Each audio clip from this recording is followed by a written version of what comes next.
ಇವತ್ತು ಜಿಲ್ಲಾಧಿಕಾರಿ ಜೊತೆಯಲ್ಲಿ ಎಲ್ಲ ಅಧಿಕಾರಿಗಳ ಜೊತೆಯಲ್ಲಿ ಚರ್ಚೆ ಮಾಡಿದ್ದೇನೆ. ಇವತ್ತು ಮಳೆ ಎಷ್ಟು ಬರಬೇಕಾಗಿತ್ತು ಬಂದಿಲ್ಲ, ಮಳೆ ಕೊರತೆ ಇದೆ. ನಿನ್ನೆ ಮಾನ್ಯ ಮುಖ್ಯಮಂತ್ರಿಯವರ ಅಧ್ಯಕ್ಷತೆಯಲ್ಲಿ ಒಂದು ಸಭೆ ಆಗಿದೆ. ಇವತ್ತು ಪ್ರಗತಿ ಪರಿಶೀಲನೆ ಸಭೆಯಲ್ಲಿ ಇವತ್ತು ಭಾಳಷ್ಟು ವಿಷಯಗಳು ಚರ್ಚೆ ಮಾಡಿದ್ದೇವೆ. ಮತ್ತು ಈ ಜಿಲ್ಲೆಯಲ್ಲಿ ಮಳೆ ಕೊರತೆಯಿಂದ ಈಗ 5% ಮಾತ್ರ ಬಿತ್ತಣಿಕೆ ಆಗಿದೆ. ದೇವರಲ್ಲಿ ಪ್ರಾರ್ಥನೆ ಮಾಡ್ತಾ ಇದ್ದೇನೆ, ಒಂದು ವಾರದ ಒಳಗಾಗಿ ಮಳೆ ಬರಬೇಕು ಅಂತೇಳಿ ಹೇಳಿ. ಮಳೆ ಬಂದರೆ ಮಾತ್ರ ನಮ್ಮ ರೈತರು ಖುಷಿಯಾಗಿರ್ತಾರೆ. ಹೋದ ಸಲ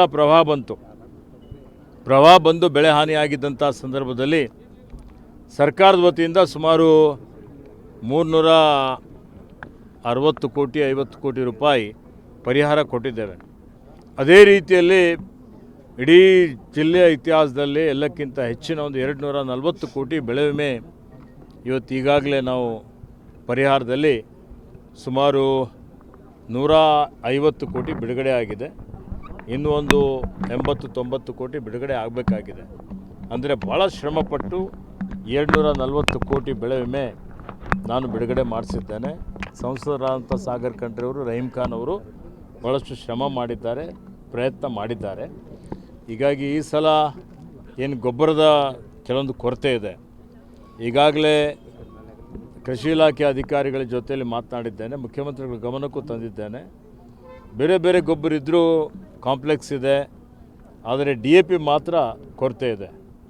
DAP ಮತ್ತು ಗೊಬ್ಬರ ಏನಿದೆ ಇದು ಕೇಂದ್ರ ಸರ್ಕಾರದ ಜವಾಬ್ದಾರಿ ಇದೆ, ಅವ್ರದ್ದು ರಾಜ್ಯಗಳಿಗೆ ವಿತರಣೆ ಮಾಡಬೇಕು. ಈ ಸಲ ಬರೀ 30% ಮಾತ್ರ ವಿತರಣೆ ಮಾಡಿದ್ದಾರೆ ಅಂತೇಳಿ ನನಗೆ ಮಾಹಿತಿಯನ್ನು ಅಧಿಕಾರಿಗಳು ಕೊಟ್ಟಿದ್ದಾರೆ.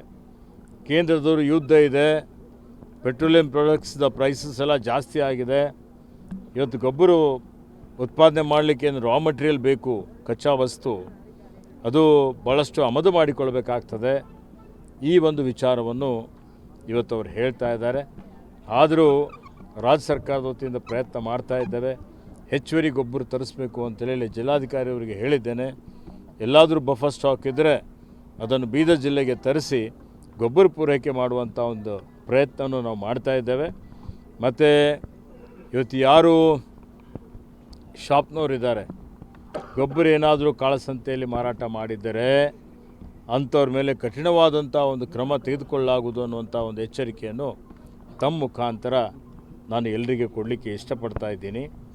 ಬೀದರ್ ಜಿಲ್ಲೆ ಅಭಿವೃದ್ಧಿಗಾಗಿ ಭಾಳಷ್ಟು ಕಾರ್ಯಕ್ರಮಗಳು ಈಗಾಗಲೇ ಹಮ್ಮಿಕೊಂಡಿದ್ದಾವೆ. BJPಯವ್ರು ನಾಟಕ ಮಾಡ್ತಾರೆ, ಅವ್ರು ಇದ್ದಾಗಂತೂ ಝೀರೋ. ಏನಾರ ಕೊಟ್ರ ಕೇಳ್ರಿ ಅವ್ರಿಗೆ, 5 ಗ್ಯಾರಂಟಿಯಲ್ಲಿ 1.5 ಗ್ಯಾರಂಟಿ ಕೊಟ್ರೇನು? ಅವರು 10 ರೂಪಾಯಿ ಬಡವರಿಗೆ ಕೊಟ್ಟಾರೇನು? 4 ವರ್ಷ ಆಡಳಿತ ಮಾಡಿದ್ರಲ್ಲ. ಈಗ ನಾವು ಲಕ್ಷಾಂತರ ಕೋಟಿ, 1 ಲಕ್ಷ ಕೋಟಿಗಿಂತ ಮೇಲೆ ಕೊಟ್ಟಿದ್ದೇವೆ, 1.5 ಲಕ್ಷ ಕೋಟಿ ಕೊಟ್ಟಿದ್ದೇವೆ ಸಣ್ಣ. ಮತ್ತೆ ಹೌದು, ಈಗ ನೋಡಿ ಏನೂ ಸಮಸ್ಯೆ ಆಗೋದಿಲ್ಲ. ಉದ್ದೇಶ ಏನಿದೆ, ಯಾರೂ ಬೋಗಸ್ ಪಡಿಬಾರ್ದು. ಮೃತರ ಹೆಸರ ಮೇಲೆ ಅವ್ರ ಖಾತೆಯಲ್ಲಿ ಜಮಾ ಆಗುವಂಥದ್ದು, ಅಥವಾ ಯಾರು ಇಲ್ಲಿಂದ ಬೇರೆ ಕಡೆ ವಲಸೆ ಹೋಗಿದ್ದಾರೆ ಅವ್ರ ಖಾತೆಯಲ್ಲಿ ಜಮಾ ಆಗುವಂಥದ್ದು. ಈಗ ಗಡಿ ಭಾಗದಲ್ಲಿದ್ದೇವೆ, ಮಹಾರಾಷ್ಟ್ರದವ್ರ ಮಹಿಳೆಯರದ್ದು ಇಲ್ಲಿ ಹೆಸರು ತೋರಿಸಿ ಇವು ದುಡ್ಡು ತೊಗೋತಾ ಇದ್ದಾರೆ. ನಮ್ಮ ದುಡ್ಡು ಅಲ್ಲಿ ಯಾಕೆ ಕೊಡಬೇಕು ಹೇಳ್ರಿ, ನೀವೇ ಹೇಳ್ರಿ. ನಾವು ಸರಿಪಡಿಸ್ಬೇಕೇ ಇಲ್ಲ? ಅದು ಸರಿಪಡಿಸ್ಲಿಕ್ಕೆ ಯಾವ ಕಾರ್ಯಕ್ರಮನೂ ಕೇಳ್ರಿ. ಅವ್ರು ಹೇಳಿದ್ದೆ ನೀವು ಹೇಳ್ತಾರೆ, ಅವ್ರಿಗೆ ಕೇಳ್ರಿ. ನೋಡಿ ಈಗ ನೋಡಿ, ಒಂದು ಮಾತು ತಿಳ್ಕೋರಿ. ಇವತ್ತು ಪ್ರಜಾಪ್ರಭುತ್ವದಲ್ಲಿ ನಿಮಗೆಲ್ಲ ಮತದಾನಕ್ಕೆ ಬೇಕಾ ಬೇಡ? ನಿಮ್ಮ ಮತದಾನಕ್ಕೆ ತೆಗೆದ್ರೆ ಹೆಂಗೆ ಮಾಡ್ತೀರಿ, ಹೆಂಗೆ ಫೀಲ್ ಮಾಡ್ತೀರಿ? ಈ ದೇಶದಲ್ಲಿರುವಂಥ ಪ್ರತಿಯೊಬ್ಬ ಪ್ರಜೆಗೆ ಅವನ ಮತದಾನ ಅವನ ಹಕ್ಕು ಪ್ರಜಾಪ್ರಭುತ್ವದಲ್ಲಿ. ಈಗ ಲಕ್ಷಾಂತರ ಜನರ ಮತದಾನ ನಾವು ತೆಗೆದುಹಾಕ್ಬಿಡ್ತೀವಿ ಅಂದರೆ ಮತ್ತೆ ನೀವು ಪ್ರಜಾಪ್ರಭುತ್ವ ತೆಗೀರಿ, ರಾಜಪ್ರಭುತ್ವ ಮಾಡ್ತೀರಾ? ಸರ್ವಾಧಿಕಾರಿ ಧೋರಣೆ ಅನುಸರಿಸ್ತೀರಾ? ವೆಸ್ಟ್ ಬೆಂಗಾಲಲ್ಲಿ ಏನು ಮಾಡಿದ್ರು, ಎಷ್ಟು ಲಕ್ಷ ಮತದಾರ ಪಟ್ಟಿಯಿಂದ ಹೆಸರು ತೆಗೆದಿದ್ದಾರೆ? ಆಯ್ತು ಅಲ್ಲಪ್ಪ, ಆಯಿತು. ಈಗ ಕೇಳಪ್ಪ, ಅರ್ಹರಿದ್ದವ್ರು ಎಷ್ಟು ಜನರು ತೆಗೆದಿಲ್ಲ ಹೇಳ್ರಿ? ಅರ್ಹರಿದ್ದವ್ರು ತೆಗೆದ್ರೆ ಏನು ಮಾಡಬೇಕು? ಪ್ರತಿಭಟನೆ ಮಾಡಬಾರ್ದಾ? ಮಾಡಬೇಕಾ? ಮಾಡಬಾರ್ದು. ಮತ್ತು ಯಾರ್ಯಾರು ಇದ್ದಾರೆ ಅಷ್ಟು ಜನರಿಗೆ, ಯಾರು ಬಡವರು ಇದ್ದವ್ರಿಗೆ ಕೊಡಬಾರ್ದ? ಅನಕ್ಷರಸ್ಥರಿದ್ದವ್ರಿಗೆ ಕೇಳ್ರಿ, ಅನಕ್ಷರಸ್ಥರಿದ್ದರು ಅವ್ರಿಗೆ ಮತ ಹಕ್ಕು ಕೊಡಬಾರ್ದ? ಮತ್ತು ಈ ದೇಶದ ಸಂವಿಧಾನ, ಈ ದೇಶದ ಪ್ರಜಾಪ್ರಭುತ್ವ ಅಡಿಯಲ್ಲಿ ನಾವೆಲ್ಲ ಸೇವೆ ಮಾಡ್ತಾ ಇದ್ದೀವಿ, ಆಡಳಿತ ನಡೆಸ್ತಾ ಇದ್ದೀವಿ. ಸಚಿವರ ನಮ್ಮ ಕರ್ತವ್ಯ ಇದೆ. ಬಹಳಷ್ಟು ಯೋಜನೆಗಳಿದ್ದಾವೆ. ರಸ್ತೆ, ಚರಂಡಿ, ಕುಡಿಯೋ ನೀರು, ಬೀದಿ ದೀಪ. ಇವತ್ತೇನು ವಿದ್ಯುತ್ ಕ್ಷೇತ್ರದಲ್ಲಿ, ಈಗ ನಾನು ಬಂದ ಮೇಲೆ ವಿದ್ಯುತ್ ಕ್ಷೇತ್ರದಲ್ಲಿ 110 KV ಸ್ಟೇಷನ್ ಮಾಡಿದ್ದೇವೆ, ಸುಮಾರು 200 ಕೋಟಿ ರೂಪಾಯಿ ವೆಚ್ಚದಲ್ಲಿ.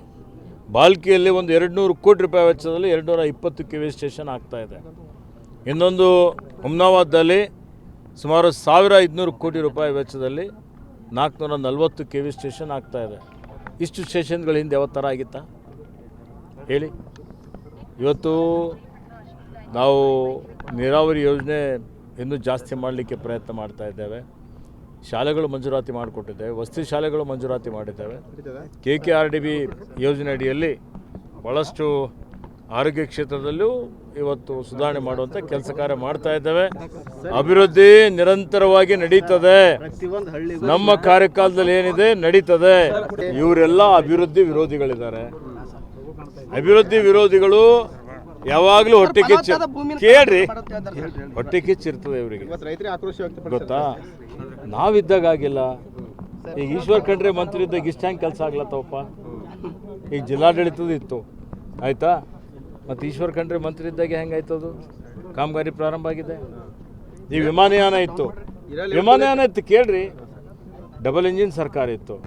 ಡಬಲ್ ಇಂಜಿನ್ ಸರ್ಕಾರದ 1.5 ವರ್ಷ ವಿಮಾನಯಾನ ಬಂದಾಯ್ತಾ? ಸ್ಥಗಿತಗೊಂಡಿಲ್ಲ. ಈಗ ನಾನು ಬಂದಮೇಲೆ ಪ್ರಾರಂಭ ಮಾಡಿದೆ, ಅದು ಕೊಟ್ಟಿ ಕಿಚ್ಚಾಗುತ್ತೆ. ರಸ್ತೆ ಆಗ್ತಾ ಇದೆ, ಇವತ್ತು ಎಲ್ಲ ರೀತಿಯ ಅಭಿವೃದ್ಧಿ ಆಗ್ತಾ ಇದೆ.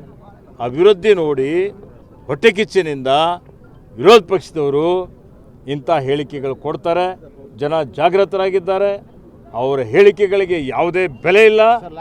ಹೀಗಾಗಿ ಅವರಿಗೆ ಏನು ಆತಂಕ ಇದೆ ಅಂದರೆ ಮತ್ತೆ 2028ರಲ್ಲಿ ಕಾಂಗ್ರೆಸ್ ಪಕ್ಷನೇ ಬರ್ತದೆ, ಜನ ಬೆಂಬಲ ಅವರಿಗಿದೆ. ಆ ಒಂದು ಆತಂಕದಿಂದ ಇಂಥ ಹೇಳಿಕೆಗಳು ಕೊಡ್ತಾ ಇದ್ದಾರೆ. ಅದಕ್ಕೆ ಅರ್ಥ ಇಲ್ಲ. ಜವಾಬ್ದಾರಿಯನ್ನು ವಹಿಸಿಕೊಂಡ ನಂತರ ಪ್ರಥಮ ಬಾರಿಗೆ ಬೀದರ್ಗೆ ಬಂದಿದ್ದೇನೆ. ಕಾಂಗ್ರೆಸ್ ಪಕ್ಷದ ಕಾರ್ಯಕರ್ತರು, ಅಭಿಮಾನಿಗಳು ಭಾಳಷ್ಟು ಜನ ಇಲ್ಲಿ ಬಂದು ಸ್ವಾಗತ ಮಾಡಿದ್ದಾರೆ. ಮತ್ತು ನಾನು ಮಂತ್ರಿಯಾಗಿ ಮುಂದುವರಿಬೇಕು ಅಂತೇಳಿ ಭಾಳಷ್ಟು ಜನ ಸ್ವಯಂ ಪ್ರೇರಣೆಯಿಂದ ಹಾರೈಕೆ ಮಾಡಿದ್ದಾರೆ, ಒಲವು ತೋರಿಸಿದ್ದಾರೆ, ಅಭಿಮಾನ ತೋರಿಸಿದ್ದಾರೆ. ಅವರೆಲ್ಲರಿಗೆ ನಾನು ನನ್ನ ಪರವಾಗಿ ಆಭಾರಿಯಾಗಿದ್ದೇನೆ. ಅವರಿಗೆ ನಾನು ಕೃತಜ್ಞತೆಯನ್ನು ಸಲ್ಲಿಸ್ತಾ ಇದ್ದೇನೆ. ಅವ್ರ ಜೊತೆಯಲ್ಲಿ ಮಾಧ್ಯಮದವರಿಗೂ ಕೃತಜ್ಞತೆ ಸಲ್ಲಿಸ್ತಾ ಇದ್ದೇನೆ. ನೀವು ಸಹಿತ ಬೀದರ್ ಜಿಲ್ಲೆಗೆ ಪ್ರಾತಿನಿಧ್ಯ ಸಿಗಲೇಬೇಕು ಅಂತೇಳಿ ಭಾಳ ಉತ್ತಮವಾಗಿ ಇವತ್ತು ರಾಜ್ಯದಾದ್ಯಂತ ನಮ್ಮ ವರಿಷ್ಠರಿಗೆಲ್ಲ ಮನವರಿಕೆ ಮಾಡಿಕೊಡುವಂಥ ರೀತಿಯಲ್ಲಿ ಇದಕ್ಕೆ ಪ್ರಚಾರವನ್ನು ಕೊಟ್ಟಿದ್ದೀರಿ.